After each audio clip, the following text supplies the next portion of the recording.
Ako si Andre, ang primary operator ng machine 3 dito sa Oyon. Ngayon linggo, naka 84 meters ako. Wala kaming in-house order. Ang pending ko ay good for 8 hours.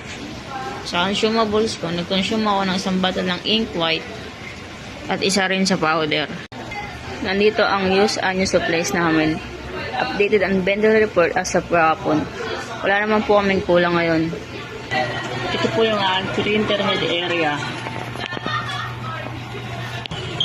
Copy, round wire,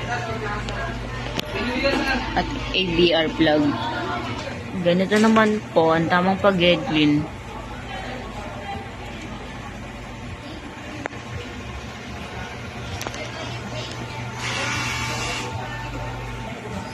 Nozzle check.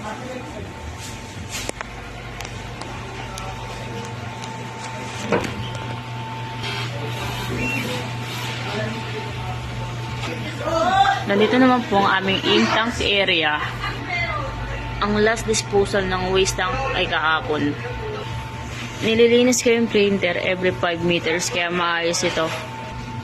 Yung AVR ay 300 volts. Sa PC, ang hard disk level sa C ay tama lang. Nag-delete ako this week ng 30 gig na file.